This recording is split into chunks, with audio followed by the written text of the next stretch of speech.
మరి ఈ నాలుకని ఎలా వాడుతున్నాం? ఈ మాటనే, ఈ నాలుకనే ఒక ఆయుధంగా చేసుకొని ఎవరినైనా సరే ఓడించేద్దాం అనుకుంటున్నావా? అది కూడా ప్రమాదమే. యాకోబు రాసిన పత్రిక 1వ అధ్యాయంలో చూడండి, భక్తుడు ఇలా మాట్లాడతాడు.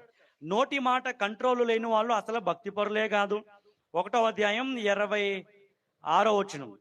1, ఎవడై 26. ఎవడైనను నోటికి ఎవరైనా తన కళ్ళెము నోటికి కళ్ళెము పెట్టుకోకుండా తన తమ హృదయమును మోసపరచు మోసపరుచుకొనుచు భక్తి భక్తి గలవారని గలవాడనని అనుకుని ఎడల వాని భక్తి వ్యర్థమే. భక్తి కలిగిన వారు అని చెప్పుకుంటూ నోటికి కళ్ళెము లేకుండా తిరిగితే వాడి భక్తి వ్యర్థం. కొన్నిసార్లు మనం రకరకాలుగా భక్తి చేస్తున్నాం అనుకుంటాం.